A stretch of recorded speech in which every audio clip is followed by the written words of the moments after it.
열왕기상 19장 1절로 8절 말씀 한 절씩 교독하고 마지막 절은 함께 읽겠습니다. 제가 먼저 읽습니다. 아합이 엘리야가 행한 모든 일과 그가 어떻게 모든 선지자를 칼로 죽였는지를 이세벨에게 말하니, 이세벨이 사신을 엘리야에게 보내어 이르되 내가 내일 이맘때에는 반드시 네 생명을 저 사람들 중 한 사람의 생명과 같게 하리라. 그렇게 하지 아니하면 신들이 내게 벌이의 벌을 내림이 마땅하니라 한지라.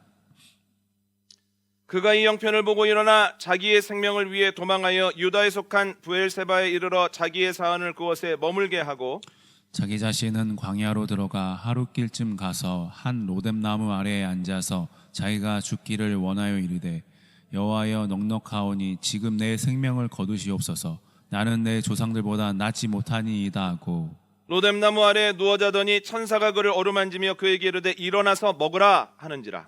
본즉 머리맡에 숯불에 구운 떡과 한 병 물이 있더라. 이에 먹고 마시고 다시 누웠더니 여호와의 천사가 또다시 와서 어루만지며 이르되 일어나 먹으라. 내가 갈 길을 나가지 못할까 하노라 하는지라. 이에 일어나 먹고 마시고 그 음식물의 힘을 의지하여 40주 40야를 가서 하나님의 산 호렙에 이르니라. 아멘. 올해 생명문교의 표현은 일어나 함께 가자입니다. 이 짧은 문장에 하나님의 명령과 하나님의 약속이 담겨 있습니다. 오늘은 이에 대해서 한번 나눠 보려고 합니다. 첫 번째는 단호한 명령, 일어나라입니다. 성경에는 일어나라라고 하는 말이 많이 나오는데요. 여러분들이 가장 많이 들어보셨을 것 같은 구절은 이사야 60장 1절 말씀입니다. 일어나라, 빛을 발하라는 겁니다. 여기에서 일어나라는 것은 이제 마땅히 사명을 감당하라는 거예요. 빛이신 주님을 만났고 빛된 은혜를 받았으면 이제 삶의 자리에서 빛의 사명을 감당하라, 일어나라, 빛을 발하라 라고 하는 뜻이죠. 성경에서 일어나라는 말을 가장 많이 하신 분이 누구냐면 예수님입니다. 예수님은 중풍병자에게, 38년 된 병자에게, 그리고 야이로의 딸에게, 세관에 앉아있는 세리 마태에게 일어나라고 말씀하시죠. 여기서 일어나라는 말은 극복하라는 뜻입니다. 너를 지금까지 어렵게 했던 질병, 죽음에서 일어나라. 너의 수치스러운 과거를 털고 일어나라 라는 뜻을 가지고 있죠. 그런데 성경을 보면 일어나라라고 하는 말은 굉장히 다양한 의미를 가지게 되는데 대표적으로 두 개만 나눠보려고 합니다. 첫 번째는 좌절에 머물지 말라는 뜻을 가지고 있다는 거예요. 오늘 본문 4절 5절 한번 읽어볼까요? 열왕기상 19장 4절과 5절 말씀 함께 읽겠습니다. 시작. 자기 자신은 광야로 들어가 하룻길쯤 가서 한 로뎀나무 아래에 앉아서 자기가 죽기를 원하여 이르되 여호와여 넉넉하오니 지금 내 생명을 거두시옵소서. 나는 내 조상들보다 낫지 못하니이다 하고 로뎀나무 아래에 누워 자더니 천사가 그를 어루만지며 그에게 이르되 일어나서 먹으라 하는지라. 아멘. 엘리야가 갈멜산에서 850명의 이방 선지자들과 대결을 합니다.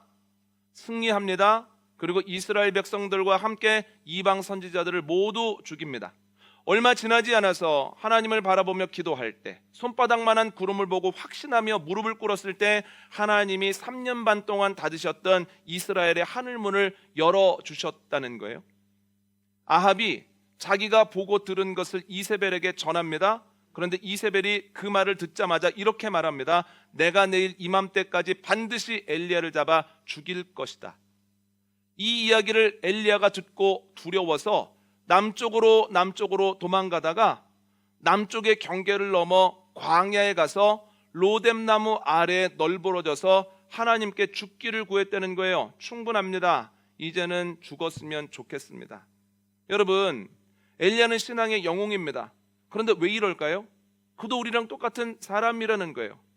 여러분, 그는 지금까지 온 힘을 다해서 참았습니다. 참을 만큼 참았죠. 그런데 상황이 좋아지지 않고 오히려 상황이 악화됐다는 거예요. 아, 이제는 끝났구나, 나에게는 힘이 없다 해서 주님께 죽기를 구했다라고 하는 겁니다. 그때 하나님께서 천사를 보내셔서 이렇게 말씀하시죠. 일어나라 라고 말씀하시죠.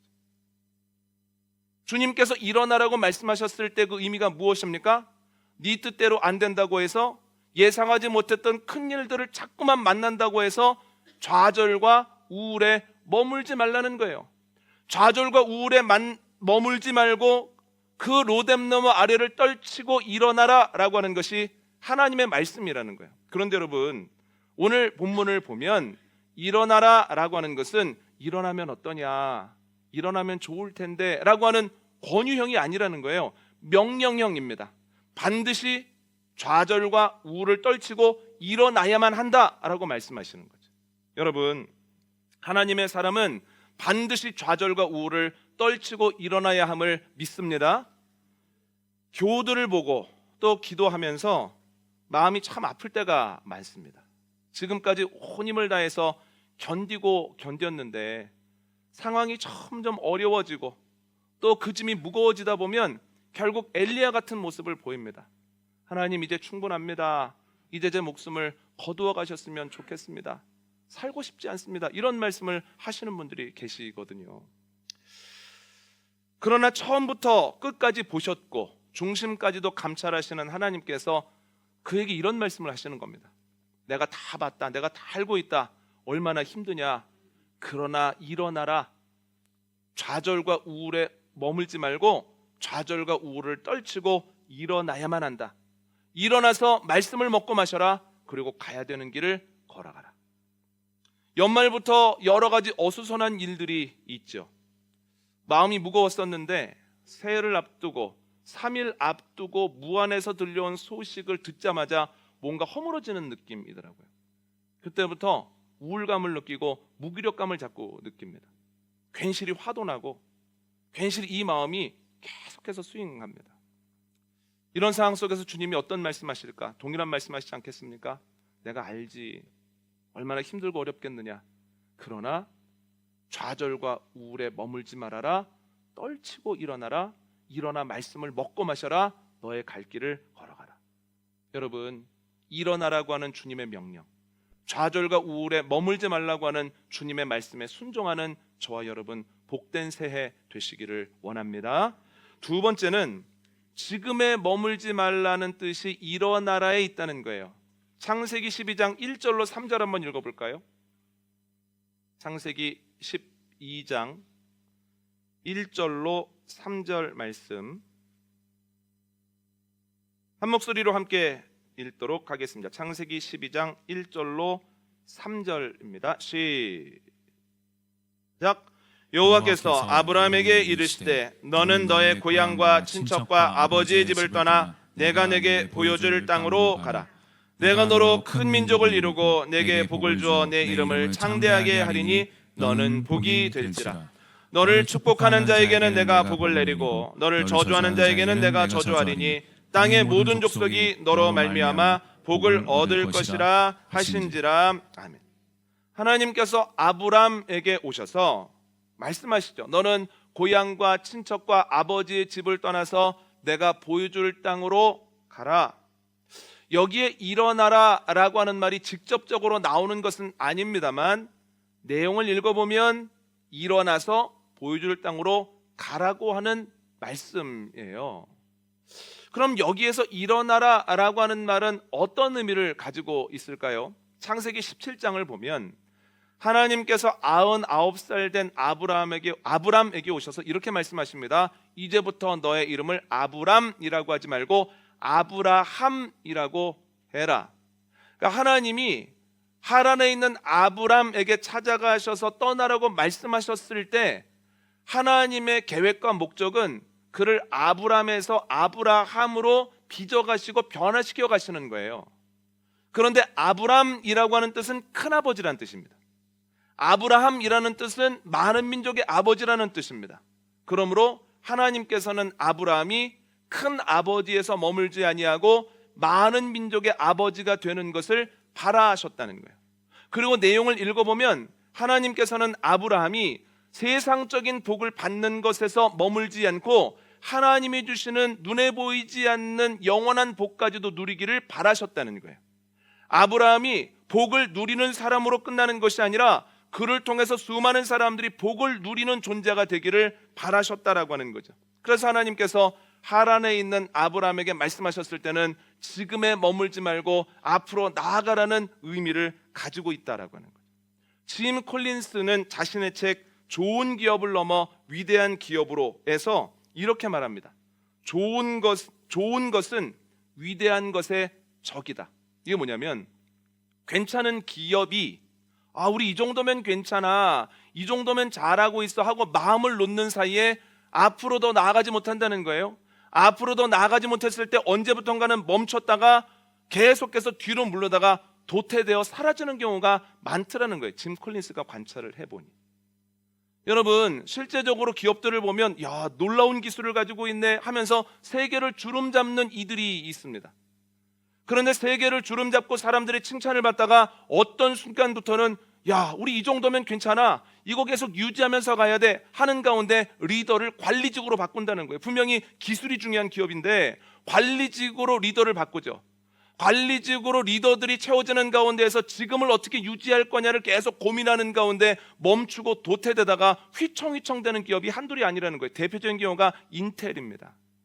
인텔하면 저희가 20-30년만 해도 저런 기술을 가지고 있다는 기업이었는데 지금은 아주 평범한 기업을 넘어서서 저 기업 어떻게 하면 좋을까 하는 데까지 나아가 버렸다는 거예요. 여러분, 이 정도면 괜찮아, 이 정도면 잘하고 있어, 이거 유지하면 되는 거야 라고 마음을 먹는 순간 기업은 그때부터 무뎌지고 위기가 출발된다라고 하는 거죠. 여러분, 그런데 이것은 기업에게만 한정되는 얘기는 아니라는 거예요. 우리들의 신앙에도 그대로 적용이 됩니다. 신앙에 있어서 가장 큰 적은 저는 좋은 성품이라고 생각합니다. 타고나기를 좋은 성품인 이들이 있습니다. 부드러운 이들이 있습니다. 착한 사람들이 있습니다. 너무나 감사한 일이죠. 달란트죠. 그러나 착한 성품 때문에 더 이상 하나님께 나아가려고 하는 노력을 안 한다는 거예요. 좋은 달란트가 하나님께 나아가 인격적인 교제를 맺는데 걸림돌이 되는 거죠. 여러분, 그가 하나님의 자녀로서 최선을 다하는데 큰 걸림돌이 뭐냐면 좋은 머리입니다. 기발한 발상. 남들보다 금방 자랍니다. 금방 탁월합니다. 그래서 노력을 안 하면 그것이 계속해서 그 사람을 도태되게 만든다라고 하는 거죠. 여러분, 주님께서 우리에게 뭐라고 말씀하실까요? 지금에 머물지 말라는 거예요. 이 정도면 잘하고 있어, 이 정도면 좋아, 내가 이 정도 성품이면 된 것 같아, 나는 머리가 좋으니까 금방 할 수 있을 거야. 거기에 머무르는 순간, 멈추는 순간, 어느 순간부터 도태되다가 결국 하나님과 친밀한 관계를 맺지 못하게 된다라고 하는 거죠. 생명문교회는 2014년 1월 둘째 주에 첫 번째 예배를 드렸습니다. 오늘이 1월 둘째 주입니다. 어찌 보면 다른 교회에서 말하는 창립기념주일입니다. 창립기념주일을 한 달 정도 앞두면 저는 이걸 어떻게 해야 될까, 어떻게 세레모니를 해야 될까 보다는 치열한 내적 점검에 들어갑니다. 창립기념주일을 맞이하면서 그때의 나와 지금의 나를 비교합니다. 그때의 내가 더 하나님을 사랑하나 지금의 내가 더 하나님을 사랑하는가, 그때의 내가 더 말씀을 읽고 선포하는데 날이 서 있을까, 지금의 날이 더 서 있을까, 교회도 점검을 합니다. 그때 생명문교회가 더 하나님의 뜻에 합당한가, 지금의 생명문교회가 더 나아지고 있는가, 주일 예배는 어떤가, 새벽 예배 말씀은 어떤가, 사람들 사이의 교제는 어떻게 하고 있는 건가, 그때와 지금을 비교하거든요. 올해도 바쁜 와중에 계속해서 생각을 해봤습니다. 제 내린 결론은 이것입니다. 이 정도면 잘하고 있다, 이 정도면 무뎌지지 않고 괜찮은 상태다 하고 있었거든요. 그런데 이번 주간에 설교를 준비하다가 깜짝 놀랐습니다. 큰일 날 뻔했구나. 이 정도 분위기면 괜찮아, 이 정도 하고 있으면 괜찮은 거야, 교인들도 너무 좋아, 나도 이 정도면 괜찮아 하는 이 정도에서 머물려고 할 때 그때가 위기의 시작이라는 거예요. 여러분, 지금에 머물지 말고 하나님이 말씀하시는 표대를 향하여 한 발자국 한 발자국 나아가는 저와 여러분 되어주시기를 원합니다. 지금 잘하고 있다는 것에 멈춰버리면 그때부터는 무뎌지고 나중에는 무너지는 수밖에 없다라고 하는 거죠. 지금에 머물지 않고 조금이라도 한 발자국이라도 하나님께 더 나아가서 또 내년 이맘때가 되어지면 그래도 조금이지만 내가 옛날보단 더 좋아졌네, 우리 교회가 하나님의 뜻을 더 알게 되었네, 우리를 통해서 하나님의 나라가 조금이라도 확장되었네 고백할 수 있는 은혜가 저와 여러분에게 넘치게 되어지기를 원합니다. 두 번째는 이 표 안에는 확실한 약속이 있다는 거예요. 함께 가자입니다. 여러분, 함께 가라라는 말과 함께 가자라고 하는 말이 같은 말입니까? 다른 말입니까? 다시 물어볼까요? 함께 가라라는 말하고 함께 가자라고 하는 말이 같습니까? 다릅니까? 의견이 분분합니다. 다른 말입니다. 전자는 전진에 대한 명령입니다. 함께 가라. 너하고 너하고 갔다 와. 앞으로 가야 돼. 전진에 대한 명령이고요. 후자는 함께 가자라고 하는 것은 전진에 대한 명령임과 동시에 동행에 대한 약속입니다. 가야 돼. 그런데 내가 너와 함께 할 거야 라는 약속이 있다라고 하는 거예요. 오늘 본문 7절 8절을 표준 세번역으로 한번 읽어볼까요? 화면을 보셔야 됩니다. 함께 읽겠습니다. 시작. 주의 천사가 두 번째 와서 그를 깨우면서 말하였다. 일어나서 먹어라. 갈 길이 아직도 많이 남았다.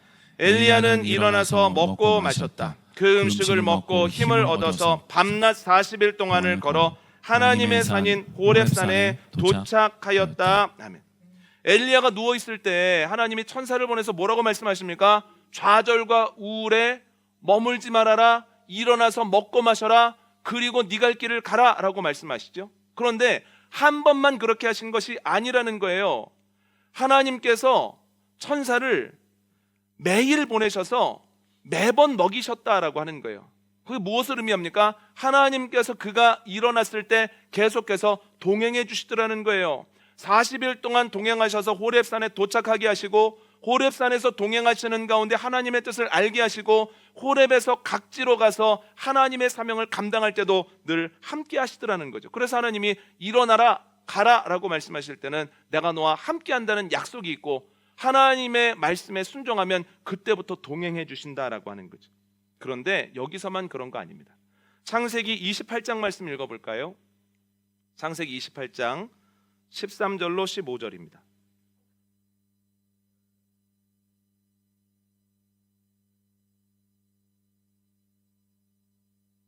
창세기 28장 13절로 15절 말씀 함께 읽도록 하겠습니다. 시작. 또 본즉 여호와께서 그 위에 서서 이르시되 나는 여호와니 너의 조부 아브라함의 하나님이요 이삭의 하나님이라. 내가 누워있는 땅을 내가 너와 내 자손에게 주리니 내 자손이 땅의 티끌같이 되어 내가 서쪽과 동쪽과 북쪽과 남쪽으로 퍼져 나갈지며 땅의 모든 족속이 너와 내 자손으로 말미암아 복을 받으리라. 내가 너와 함께 있어 내가 어디로 가든지 너를 지키며 너를 이끌어 이 땅으로 돌아오게 할지라. 내가 내게 허락한 것을 다 이루기까지 너를 떠나지 아니하리라 하신지라. 아멘. 야곱이 형을 피해 외삼촌의 집으로 갑니다. 가는 중에 노숙을 하게 되죠. 노숙의 모습을 이렇게 표현하고 있습니다. 그가 돌베개를 베고 잤다.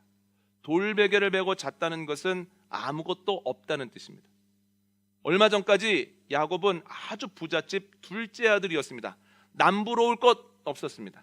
아버지가 동물을 잡아 요리를 해오라고 할 때 주저하지 않고 몇몇 동물을 잡을 만큼 아주 부잣집이었습니다. 그 당시라는 걸 생각할 때. 그런데 어찌어찌 도망하다 보니 아무것도 못 갖고 나온 거예요. 그냥 길바닥에서 웅크리고 자는 거예요. 돌 베고 자는 겁니다. 자신의 신세를 생각할 때 얼마나 처량하겠습니까? 얼마나 마음 아프겠습니까? 그런데 하나님께서 꿈을 통해서 찾아오셔서 뭐라고 말씀하십니까? 일어나라고 하시죠. 처량한 감정에 머물지 말아라. 불안한 감정에 휘둘리지 말아라. 너 일어나야 된다. 주님이 이렇게 말씀하시거든요. 야곱아, 나는 할아버지 하나님, 내 아버지의 하나님이다. 이제부터는 내가 네 하나님이다. 너 누워있는 땅을 너와 내 자손들에게 줄 것이다. 네 자손은 땅의 티끌같이 많아질 것이다. 이게 뭡니까? 일어나라는 거예요. 불안함에 끌려다니지 말라는 거예요. 그러면서 뭐라고 약속하십니까? 이렇게 약속하시죠.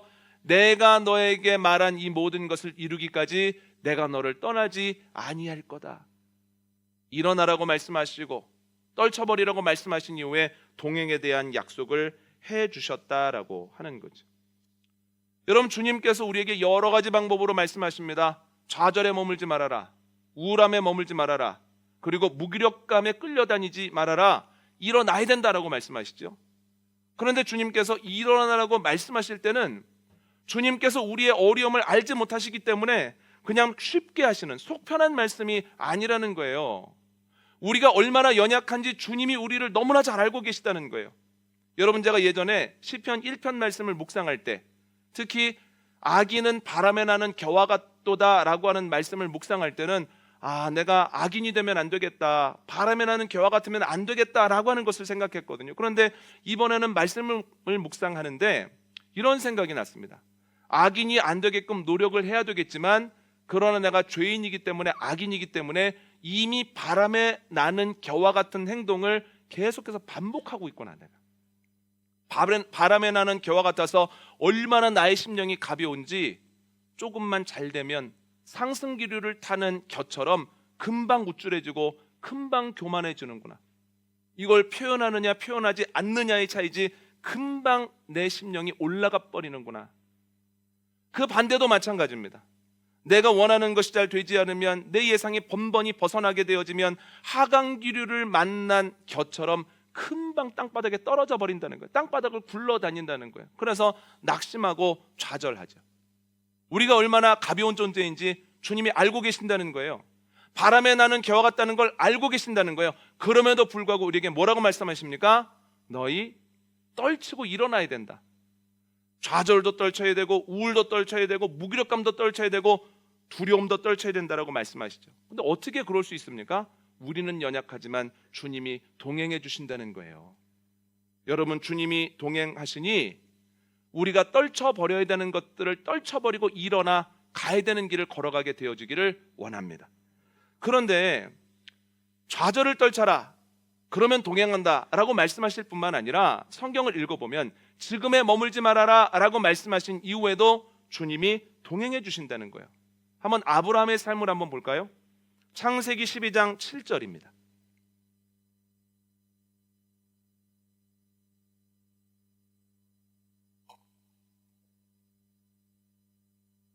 창세기 12장 7절 말씀 함께 읽겠습니다. 시작. 여호와께서 아브라함에게 나타나 이르시되 내가 이 땅을 내 자손에게 주리라 하신지라. 자기에게 나타나신 여호와께 그가 그곳에서 제단을 쌓고, 아멘. 아브라함이 하란을 떠나서 마침내 가나안에 도착합니다. 마침내라고 하는 수식어가 있는 것을 보면 오는 도중에 우여곡절이 많았다는 거예요. 인간적으로 지치기가 딱 좋은 시기입니다. 그런데 그때 하나님이 나타나셔서 말씀하시더라는 거예요. 또 읽어볼까요? 창세기 12장 17절입니다. 시작. 여호와께서 아브라함의 아내 사레의 일로 바로와 그 집에 큰 재앙을 내리신지라. 아멘. 가나안 땅이 기근에 들자 아브라함이 두려워서 애굽으로 내려갑니다. 가는데 굉장한 불안함을 가지고 자기의 아내를 누이라고 속이죠. 이것이 큰 문제가 돼서 나중에는 이러지도 못하고 저러지도 못하는 신세가 됩니다. 그때 하나님께서 애굽의 바로에게 가셔서 경고하시는 가운데 아브라함을 건져내시더라는 거예요. 또 하나 읽어볼까요? 창세기 13장 말씀입니다. 창세기 13장 14절과 15절 말씀 함께 읽습니다. 시작. 롯이 아브람을 떠난 후에 여호와께서 아브람에게 이르시되 너는 눈을 들어 너 있는 곳에서 북쪽과 남쪽 그리고 동쪽과 서쪽을 바라보라. 보이는 땅을 내가 너와 내 자손에게 주리니 영원히 이르리라. 아멘. 재산이 많아진 아브람과 롯이 떨어져 살기로 합니다. 롯이 먼저 보기에 좋은 소알 땅으로 출발을 합니다. 롯이 떠나고 나니까 얼마나 아브라함이 쓸쓸하고 마음이 헛헛하겠습니까? 그때 하나님께서 그에게 오셔서 이렇게 말씀하십니다. 아브라함아 힘내라, 내가 너와 함께하고 있다. 동서남북을 바라봐라, 네 눈에 보이는 땅을 내가 너에게 다 줄 거다. 여러분, 하나님께서 아브라함에게 오셔서 너 하란에서 일어나라, 지금에 만족하지 말아라, 떠나라 라고 말씀하시죠. 그런데 떠난 이후에 하나님이 그와 계속해서 동행하시더라는 거예요. 하나님이 나와 함께 하신다라고 하는 사실을 잘 알지 못할 때, 잊어버릴 때도 있습니다만, 그러나 긴 여정에 지쳐 있을 때 하나님께서 내가 너와 함께하고 있어 알려주시고, 예기치 못한 문제를 만났을 때도 내가 너와 함께 있어 하면서 건져주시고, 때로 사람 때문에 실망하고 서운하고 쓸쓸함을 느낄 때에도 내가 너와 동행하고 있으니 쓸쓸해하지 말아라, 내가 너에 대한 계획 계속해서 행하고 있다라고 알려주신다라고 하는 거죠. 여러분, 지금에 머물지 말라라고 말씀하신 것에 순종하면 주님께서 우리와 동행해 주시는 줄 믿습니다. 아브라함에게만 그러신 것 아니라는 거예요. 마태복음 28장 말씀 한번 읽어볼까요?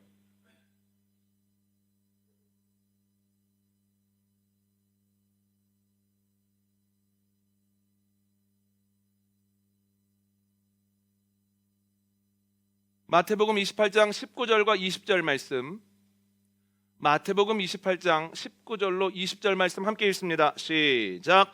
그러므로 너희는 가서 모든 민족을 제자로 삼아 아버지와 아들과 성령의 이름으로 세례를 베풀고 내가 너희에게 분부한 모든 것을 가르쳐 지키게 하라. 볼지어다 내가 세상 끝날까지 너희와 항상 함께 있으리라 하시니라. 아멘. 부활하신 예수님께서 제자들에게 이렇게 명령하시는 거예요. 너희가 가서 모든 민족으로 제자를 삼아라. 그들에게 세례를 베풀고 그들에게 말씀 가르치고 그들에게 훈련을 시켜라. 그래서 그들도 제자 되게 하라. 이게 무슨 말씀입니까? 아브라함에게 하란에 머무르지 말고 현재에 만족하지 말고 더 나아가야 된다 말씀하셨던 것처럼 너희가 나를 따라다니던 제자였던 것으로 추억의 신앙생활에 머무르지 말고 내가 예수님을 따라다니던 제자였으면 나를 통해서 누군가가 또 제자 될 수 있도록 힘쓰라는 거예요. 복음도 전하고 가르치기도 하고 훈련하기도 해서 똑같은 제자로서 사역을 해나가라고 하는 거예요. 이것도 멈추지 말라는 얘기예요. 여러분, 제자들이 두렵겠습니까? 안 두렵겠습니까? 제자들이 두렵죠. 한 번도 안 해본 일인데요. 예수님 따라갈 때도 버거웠는데요. 따라다닐 때도. 그런데 예수님께서 이렇게 약속하십니다. 두려워하지 말아라. 세상 끝날까지 내가 너희와 함께하리라. 아멘입니까? 주님께서 우리에게 이렇게 말씀하십니다. 지금에 만족하지 말아라. 이 정도면 됐다고 말하지 말아라. 너희가 나를 아는 데서 멈추지 말고 나와 친밀한 교제를 맺는 데까지 나아가. 어느 정도 믿는 사람이 되지 말고 어떤 상황에서도 흔들리지 않는 믿음의 소유자가 되었으면 좋겠다. 세상의 복을 구하고 세상의 복에 만족하는 데서 머무르지 말고 내가 너에게 약속한 눈에 보이지 않는 영원한 복을 누리는 사람이 되어. 너희가 복을 누리는 데서 만족하지 말고 너희를 통해서 누군가가 복을 받는 축복의 통로가 되는 삶을 살아라. 두렵거든요. 그런데 주님께서 이렇게 말씀하십니다. 두려워하지 말아라. 내가 세상 끝날까지 너희와 함께 하리라. 여러분, 주님이 동행하시면 지금에 머물지 않을 뿐 아니라 지금을 넘어서 주님이 기뻐하시는 데까지 나아가게 되어줄 줄 믿습니다. 주님의 동행에 대한 약속을 믿고 이번 한 해도 한 걸음 한 걸음 나아갈 때 주님이 기뻐하시는 삶의 모습과 열매들이 우리의 삶에 가득 넘쳐나게 되기를 원합니다. 오늘 말씀 정리합니다. 저희가 표어로 삼고 있는 일어나 함께 가자에는 단호한 명령이 있습니다. 일어나라 라고 하는 것은 좌절에 머물지 말라는 겁니다. 우울에 머물지 말라는 겁니다. 그리고 지금에 만족하지 말라는 겁니다. 두 번째는 확실한 약속도 있습니다. 하나님께서 함께 가자 말씀하시는 것은 전진에 대한 명령임과 동시에 동행에 대한 약속입니다. 하나님이 함께 하시면 우울로부터 좌절로부터 일어나게 되고 지금에 만족하지 않고 더 앞으로 나아가게 되어줄 줄 믿습니다. 일어나 주님과 동행하며 함께 가는 복된 한 해 되어주시기를 원합니다.